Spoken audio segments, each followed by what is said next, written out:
Challenges जहाँ पे एक ब्लाइंड पर्सन के हाथ में होते हैं, वहाँ साइटेड को भी बहुत सारे जो चैलेंजेस हैं उनको फेस करने पड़ते हैं। बिकन हाउस के साथ मैंने पार्लियामेंट हाउस में भी काम किया, मैं कराटे चैंपियन भी हूँ, लाइफ क्लब में भी किया, मैं खुद हाफिज कुरान भी हूँ, मैंने कुरान भी हिफ्ज किया हुआ। इंग्लैंड से मेरी एक टीचर आई थी इत्तका खदीजा, उस वक्त उन्होंने मुझे जो है आर्ट एंड क्राफ्ट सिखाया, जिसमें ये मिट्टी के बर्तन जो हैं, मिट्टी के पॉट, जितने भी डेकोरेशन पीसेज हैं वो बना लेना, पपेट बना लेना, डांस करने वाली डॉल बना लेना। ये आपके पास एजुकेशन के साथ साथ स्किल होगा तब ही आप लाइफ में बहुत अच्छा कर सकते हैं। पापा जहाँ पे भी जाते थे ये कहते कि वो जो स्टेज पे है, वो जो टीवी पे आ रही है, वो मेरा फख्र है। तो अगर अल्लाह ताला ने मुझे कुछ ब्लाइंड किया या कुछ ऐसी चीज मुझसे ली तो मुझसे कोई बहुत बड़ा काम लेना होगा। कि मैं इंटरनेशनल लेवल पे पर्सनैलिटी ग्रूमर भी हूँ और मेरी बुक परी की बातें, उसकी सीजन 2 बुक्स जो हैं वो आ चुकी हैं। और जो ऐसे लोग हैं जो अभी तक घर में डर के बैठे हैं या मायूस होकर बैठे हैं, वो अपने घर से बाहर आए।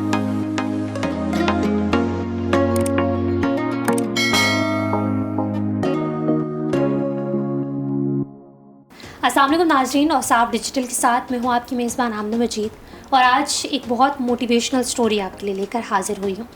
नाज़रीन, आपको मिलवाएंगे मुल्तान की राबेल पीरज़ादा से, जो आंखों से तो देख नहीं सकती लेकिन बहुत सारे ऐसे बाकमाल काम करती हैं जिसको देखकर लोग हैरान हो जाते हैं। बिकन हाउस की टीचर भी रह चुकी हैं और बहुत सारे एजाज़ अपने नाम भी कर चुकी हैं और बहुत अच्छी आर्टिस्ट भी हैं। इसके अलावा भी इनकी ज़िंदगी में बहुत सारी कामयाबियां हैं। आइए उनको जानते हैं। अस्सलाम वालेकुम राबेल जी। वालेकुम अस्सलाम एंड अस्सलाम वालेकुम एवरीवन। राबेल कैसी हैं आप? अल्हम्दुलिल्लाह, मैं बिल्कुल ठीक। आप कैसे हैं? अल्लाह का शुक्र, बिल्कुल ठीक। राबेल, अपने बारे में बताएं कि आप जो हैं वो आंखों से तो देख नहीं सकती लेकिन बहुत सारे ऐसे माशाल्लाह काम करती हैं जो दुनिया देख रही है और दुनिया आपकी तारीफ़ कर रही है। वेल, जहाँ तक बात है कि हम बहुत सारे काम कर रहे हैं, बहुत सारे चैलेंजेस को जो है वो एक्सेप्ट कर रहे हैं, तो देखिए बेसिकली ज़िंदगी तो इसी का नाम है। हमने ज़िंदगी हंस के भी गुजारनी है और हमने ज़िंदगी रो के भी गुजारनी है। ये तो अल्लाह ने भी कहा है कि मायूसी गुनाह है। तो हम अल्लाह ताला की इतनी खूबसूरत ज़िंदगी के लिए हम क्यों मायूस हों और हम क्यों अपनी लाइफ से जो है वो इनकारी करें। इसलिए हम अपनी ज़िंदगी को खूबसूरत से खूबसूरत बनाने के लिए हर चैलेंज को मुस्कुरा के एक्सेप्ट करते हैं। बिल्कुल, जिस तरीके से आपने जो है वो अपनी रोशनी खोने के बाद बहुत सारे चैलेंजेस को जो है वो एक्सेप्ट किया होगा। वेल, देखिए मैं फिर वही बात कहूँगी कि चैलेंजेस जहाँ पे एक ब्लाइंड पर्सन के हाथ में होते हैं, वहाँ साइटेड को भी बहुत सारे जो चैलेंजेस हैं उनको फेस करने पड़ते हैं। क्योंकि मैंने दोनों लाइफ देखी है, वन वो साइटेड और ये वाली लाइफ भी जब मुझे नज़र नहीं आता। ऐसा नहीं है कि मैंने वो साइटेड और मेरे लाइफ में कोई चैलेंजेस नहीं थे, तब भी चैलेंज थे, लेकिन उस वक्त हम बहुत सारी चीज़ों को अपनी लाइफ में इग्नोर करते थे। जैसे फूलों के कलर हो गए, रास्ते से गुजरते हुए बहुत सारी चीज़ें होती थी। लेकिन अब ऐसा है कि चैलेंज आते ज़रूर हैं, लेकिन ऐसा बिल्कुल भी नहीं है कि हमें कोई चैलेंज आ रहा है और कोई हमारी मदद के लिए नहीं आ रहे। लोग आते हैं, सब आते हैं, अच्छी लाइफ गुजर रही है अल्हम्दुलिल्लाह। अच्छा राबेल, मुझे अपने बारे में बताएं कि आपने कहा कि आपने दोनों तरह की ज़िंदगी गुजारी है, इसका क्या मतलब? वेल, मेरा ताल्लुक़ जो है वो मुल्तान शहर से है और हम लोगों की अपनी दरबारें भी हैं मुल्तान में। मैंने वो 12 ईयर्स ओल्ड तो मेरे सर पे चोट लगी थी जिसकी वजह से मैंने निगाह गंवा दी थी। फिर मेरा जो राब्ता हुआ था वो पाकिस्तान फाउंडेशन फाइटिंग ब्लाइंडनेस से हुआ था, जहाँ पे इस वक्त मैं एज एन चीफ़ कोऑर्डिनेटर की पोस्ट पे यहाँ पे आपके सामने हूँ। तो 12 साल की उम्र में मेरे पेरेंट्स की बहुत ज़्यादा अनथक मेहनत से, मेरी फैमिली, रिलेटिव्स और साथ ही साथ इस इदारे की वजह से, उस वक्त हमारी चीफ़ एग्जीक्यूटिव ऑफिसर हुआ करती थी मिसेस साइमा नियाज़, तो मेरी 5th till masters in English literature तक की जितनी स्टडी है वो सब इस इदारे से है। और अल्हम्दुलिल्लाह बिकन हाउस के साथ मैंने पार्लियामेंट हाउस में भी काम किया, मैं कराटे चैंपियन भी हूँ, लाइफ क्लब में भी किया, आर्ट एंड क्राफ्ट भी किया, पर्सनैलिटी डेवलपमेंट और बहुत सारी ऐसी चीज़ें की जो हमें एक इस चीज़ से बाहर निकाल सके कि we are disable. No, we are not disable. ठीक है, सो इसी चीज़ को मद्देनज़र रखते हुए हमने इन चैलेंजेस को एक्सेप्ट किया और अल्हम्दुलिल्लाह आज आपके सामने उसी इदारे में मौजूद हूँ एज एन चीफ़ कोऑर्डिनेटर की पोस्ट पे। अच्छा राबेल, माशाल्लाह से आप जो हैं वो उसी इदारे में काम कर रही हैं, तो यहाँ पे जो है वो डिसेबल स्टूडेंट्स भी आते होंगे, तो उनको किस तरीके से मोटिवेशन देती हैं? अच्छा चलें, मैं आपको ये बताती चलूँ, हमारा इदारा जो है वो 1988 से काम कर रहा है ब्लाइंड बच्चों के लिए। ठीक है, जिसमें हम सबसे पहले तो मेन चीज़ ही उनकी एजुकेशन है। जैसे कि आप ये जो मेरे पीछे पूरी अलमारी देख रहे हैं, इन सब में कैसेट्स में रिकॉर्डिंग मौजूद है। 5th से लेकर मास्टर्स तक हमारे पास तमाम ऑडियो रिकॉर्डिंग मौजूद है। इसके अलावा फिर हमारे पास प्ले लिस्टिंग की बुक्स मौजूद हैं, जिसमें हुमैरा अहमद है, मुसस्सर सरतारर है, इंग्लिश नॉवेल्स हैं, बहुत सारे ऐसे ऑथर हैं जो 3000 से अबव प्ले लिस्टिंग की बुक्स हैं।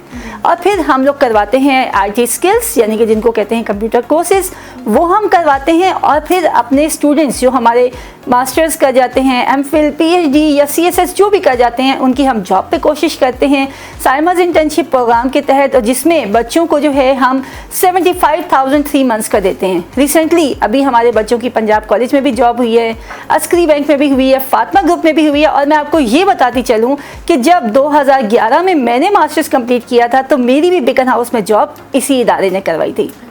और अगर हम फिर मज़ीद बात करें पर्सनालिटी की, तो हम पर्सनालिटी डेवलपमेंट का कोर्स करवाते हैं, साथ ही साथ हम लाइवलीहुड सिखाते हैं, इंडिपेंडेंट कुकिंग स्किल्स सिखाते हैं, आर्ट एंड क्राफ्ट, पेंटिंग, यानी कि हर वो चीज़ जो ज़िंदगी को खूबसूरत से खूबसूरत बना देती है। अच्छा राबेल, अपने बारे में बताएं कि आप जो है वो, जिस तरह मैंने इंट्रोडक्शन में बताया कि आर्ट एंड क्राफ्ट से भी आपका लगाव हुआ है, तो आपने क्या क्या बनाया है, क्या बना लेती हैं? अच्छा एक्चुअल में मैं खुद हाफिज़ कुरान भी हूँ, मैंने कुरान भी हिफ्ज़ किया हुआ है। क्योंकि होता ये है कि जब हमारे यहाँ ये देखा जाता है, जब भी कोई ब्लाइंड हो जाता है उसको कहते हैं हाफिज़ बना दो, ऐसे ही आपने भी देखा हो कि जी कुरान हिफ्ज़ करवा लो। तो वो तो खैर हमारा कल्चर ही ऐसा था। तो कुरान तो मैं हिफ्ज़ कर ही रही थी, अपनी पप्पो के पास किया, बाद में कारी साहब के पास किया। तो वहीं पे साथ साथ जो है इंग्लैंड से मेरी एक टीचर आई थी, इर्तिका खदीजा, उस वक्त उन्होंने मुझे जो है आर्ट एंड क्राफ्ट सिखाया, जिसमें ये मिट्टी के बर्तन जो हैं, मिट्टी के पॉट, जितने भी डेकोरेशन पीसेज हैं वो बना लेना, ठीक है। इसके अलावा ये है कि पपेट बना लेना, डांस करने वाली डॉल बना लेना, फिर कुछ खुद से हमने बनाए। फिर इसके अलावा आर्ट एंड क्राफ्ट में चीज़ें सिखाई, ये जो वॉल है इस पर पेंटिंग खुद की, फिर ये वाली चीज़ें की। तो उस वक्त लगा कि मतलब स्किल भी होना चाहिए, कि आपके पास एजुकेशन के साथ साथ स्किल होगा तब ही आप लाइफ में बहुत अच्छा कर सकते हैं। तो अल्हम्दुलिल्लाह हर तरह की चीज़ें जो हैं वो आराम से बना लेते हैं। अच्छा राबेल, मुझे बताएं कि आपकी फैमिली जो है वो किस कदर सपोर्टिव है आपके साथ, जिस ख़ानदान से आपने बताया कि आपका ताल्लुक़ है, वो भी काइंडली लोगों को बताइएगा। मैं आपको बताती चलूँ कि मुल्तान शहर में जो है हमारे, जैसे कि मैंने बताया था, हम लोग की अपनी दरबारें भी हैं और हम जद्दी पुश्ती पीर फैमिली से हैं। हज़रत बहाउद्दीन ज़िक्रिया रहमतुल्लाह अलैह, जिनका एक नाम है, जिनको किले वाली दरबार भी कहा जाता है, तो वो हमारा सारा ननिहाल साइड है। और दरबार हाफिज़ जमाल के जो हैं हम लोग शहज़ादा नशीन हैं, उन्हीं की औलाद में से हम लोग हैं। तो अल्हम्दुलिल्लाह जैसा भी, मतलब ऐसा नहीं है, सब ने बहुत ज़्यादा प्यार किया, सब ने बहुत ज़्यादा सपोर्ट किया, पापा ने बहुत ज़्यादा किया, मम्मा ने किया, इवन मतलब सबका ये कहना था कि मतलब क्या हो गया, नज़र नहीं आ रहा ना, मतलब ये कोई इतनी बड़ी चीज़ नहीं है। और बहुत नॉर्मली वो मुझे ट्रीट करते थे, मतलब मुझे इस चीज़ का एहसास नहीं दिलाते थे कि मतलब मुझे कुछ है या कोई ऐसी चीज़ मुझ में चल रही है। हालांकि होता है ना कि नॉर्मली पेरेंट्स परेशान हो जाते हैं, लेकिन अल्लाह का शुक्र है ऐसा कुछ भी नहीं था। बस पापा ये कहते थे कि बेटा मैं जाऊँ ना, जहाँ से गुजरूँ तो लोग मुझे ये कहें कि वो देखो मखदूम की बेटी जा रही है, वो देखो मखदूम का फ़ख्र जा रहा है, कोई ये ना कहे कि जी मखदूम की बेटी को नज़र नहीं आ रहा। वो चाहते थे कि ये लोग ये कहें कि राबेल पीरज़ादा के पापा जा रहे हैं। तो अल्हम्दुलिल्लाह पापा के जाने से पहले ऐसे बहुत सारे वाक़यात आए थे, जब पापा मुझे फ़ोन करके कहते थे कि मैं बैठा होता था, लोग आए कहते आप राबेल पीरज़ादा के पापा हैं। तो कहते वो लम्हा मेरे लिए इतना फ़ख्र का होता था कि मतलब प्राउड होता था कि देखो मेरा बच्चा आज इस मकाम पे है। और मेरे पापा जहाँ पे भी जाते थे ये कहते कि वो जो स्टेज पे है, वो जो टीवी पे आ रही है, वो मेरा फ़ख्र है। तो ये पापा के अल्फाज होते थे। तो पेरेंट्स आपको ज़रा से भी, मतलब नॉर्मली आप देखें छोटा सा बच्चा है, उसको कोई चीज़ आपको वो देगा या आप उसको देंगे तो आप उसको खुश होकर उसको स्माइल देंगे या उसको प्यार करेंगे तो वो ज़्यादा करेगा। तो पेरेंट्स का किरदार जो होता है आपकी लाइफ में इतना ही अहमियत के हामिल होता है। बहुत अच्छी आपने बात की कि पेरेंट्स का किरदार आपकी ग्रूमिंग में आपको, आपके कॉन्फिडेंस लेवल को बढ़ाने में बहुत अहम किरदार अदा करता है। और आपके फादर जो है वो प्राउड होकर जो है वो उन्होंने देखा है कि उनकी बेटी कितनी सक्सेसफुल हैं। अच्छा राबेल, मुझे बताएं कि ज़िंदगी में ज़ाहिर है बहुत अच्छे मौके भी आते हैं, बहुत सारे एजाज़ात से आपको नवाजा भी गया है, उनके बारे में भी बताएं। और कोई ऐसा टाइम, हार्श टाइम, जब आप भी थोड़ी बहुत जो है वो परेशान हो गई हो, तंग हो गई हो लाइफ से? देखिए बात यह है कि ये तो रियलिटी है, we all are human beings. तो सबकी लाइफ में कुछ ना कुछ हार्श टाइम आता है, ठीक है ना, मतलब होते हैं ना, डिफरेंट चैलेंजेस होते हैं। और ये चीज़ मैं बहुत जगह पे मैं कोट कर चुकी हूँ कि जब शुरू में मुझे नज़र नहीं आता था तो मैं मोस्टली ये कहती कि भाई मैं क्यों, मैंने किसी का क्या बिगाड़ा, वाई आई एम, मैंने क्या ऐसा बिगाड़ा, मेरे साथ ऐसा क्यों हुआ। तो जब मैंने एक ऑर्गेनाइजेशन में कुछ बच्चों को देखा कि उनके हाथ जो हैं वो पीछे की तरफ बंधे हुए हैं और टांगे जो हैं वो मतलब पीछे थाई के साथ चिपकी हुई हैं और वो बोल नहीं सकते, सुन नहीं सकते, and they are just only 5 to 6 years old। तो तब मुझे वो उस चीज़ का एहसास हुआ कि मतलब ये अल्लाह ताला को मुझसे कोई दुश्मनी तो नहीं है, तो ये तो हमें अल्लाह ताला ने किसी नेक मकसद के लिए ही मुझे इस मकाम पे पहुंचाया है ना। वरना बहुत लोग हैं जो बच्चे खेल रहे होते हैं, खेलते दीवार से हिट हो जाते हैं, तो सबके साथ ये मसला क्यों नहीं होता। तो अगर अल्लाह ताला ने मुझे कुछ ब्लाइंड किया या कुछ ऐसी चीज़ मुझसे ली तो मुझसे कोई बहुत बड़ा काम लेना होगा, दैट्स व्हाई। तो ये चीज़ हो सकती है, सोच आप अच्छी रखें ना, अदरवाइज आपको अपने जैसे लोग तो बहुत सारे मिलेंगे, हमारे जैसे आपको कम कम नजर आएंगे। अच्छा राबेल, यहाँ पे हम देख भी सकते हैं बहुत सारी नामवर शख्सियात के साथ आपकी तस्वीरें हैं, इसकी क्या कहानी है? इकरारुल हसन, वसीम बादामी, अली मोहम्मद खान, इन सब के साथ। अच्छा ये मैं आपको बता दूं, जैसे कि मैंने बताया है कि मैं इंटरनेशनल लेवल पे पर्सनालिटी ग्रूमर भी हूँ, इसके अलावा मैं इंटरनेशनल काउंसलर भी हूँ, इसके अलावा मैं राइटर भी हूँ, और मेरी बुक परी की बातें, उसकी सीज़न 2 बुक्स जो हैं वो आ चुकी हैं नेट पे, तीसरी ऑनलाइन चल रही है आजकल। तो इसमें और इंटरनेशनल लाइन्स क्लब में फर्स्ट साइड एम्बेसडर हूँ, और मेरा जो प्रोफाइल जो है मतलब ओवरऑल दुनिया में चलता है। तो उसमें सबसे अहम चीज़ होती है, तो मुझे वहाँ पे हमारा एक प्रोजेक्ट होता है ज़िंदगी बहुत खूबसूरत है, तो जिसमें हम लोगों के चेहरों पे मुस्कुराहट ला करने की कोशिश करते हैं। जैसे कि कुछ प्रोजेक्ट्स मैंने शीमिल्स के साथ किए, कुछ जिप्सिस के साथ किए, कुछ ओल्ड एज होम में किए, और इस बेस पे मुझे लायंस क्लब की तरफ से बहुत सारे प्राइड ऑफ पाकिस्तान मिले और स्टार ऑफ पाकिस्तान मिला।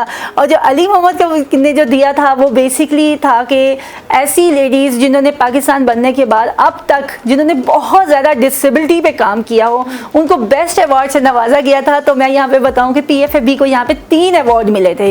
सबसे पहला अवार्ड जो था हमारी जो ब्लाइंड यहाँ की चेयरपर्सन थी डॉक्टर सलमा मकबूल, उनको मिला था, जो रात को सोई और सुबह ब्लाइंड हो गई बहुत जल्दी।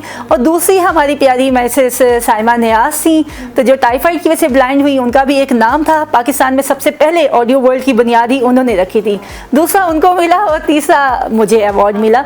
तो ये तीनों अवार्ड मैंने ही रिसीव किए, क्योंकि वो दोनों लेडीज़ जो हैं वो इस दुनिया से कुछ कर चुके हैं। तो ये 3 अवार्ड मैंने की। और ये जो बात आप कर रहे हैं वसीम बादामी की, और इनकी तो ये हमारी मुलाकात हुई थी इनसे शान रमज़ान में, और यहाँ पे जाके बहुत अच्छी इनसे बात रही। और मेन पर्पज़ हमारा यही था कि जितने भी साइटेड लोग हैं उनको अवेयरनेस रेज हो that we can do each and everything. और जो ऐसे लोग हैं जो अभी तक घर में डर के बैठे हैं या मायूस होकर बैठे हैं, वो अपने घर से बाहर आएँ। That was the main thing. नाज़रीन, आपने राबेल पीरज़ादा की बात सुनी, इंतहाई मोटिवेशनल, इंतहाई अवेयरनेस वाली बातचीत, और आँखें जिनसे वो देख नहीं सकती लेकिन ऐसे बहुत सारे काम कर रही हैं जो उन्होंने बताया। वो टीचर भी रही हैं, और जिस तरीके से उन्हें इतने सारे एज़ाज़ात मिले हैं, इसी चीज़ की निशानी है कि कभी भी ज़िंदगी में आपने मायूस नहीं होना। और मायूसी बेशक कुफ़र है, और जब आप मायूस हो जाते हैं तो फिर बहुत सारी चीज़ें रह जाती हैं जो इस दुनिया में अल्लाह ताला आपसे लेना चाहते हैं। तो वी रियली होप कि आपको राबेल की स्टोरी बहुत पसंद आई होगी और आप ज़रूर मोटिवेट हुए होंगे। Thank you so very much. Wasaf digital से फिलवक्त इतना ही। आमना मजीद को इजाज़त दीजिए। अल्लाह हाफ़िज़।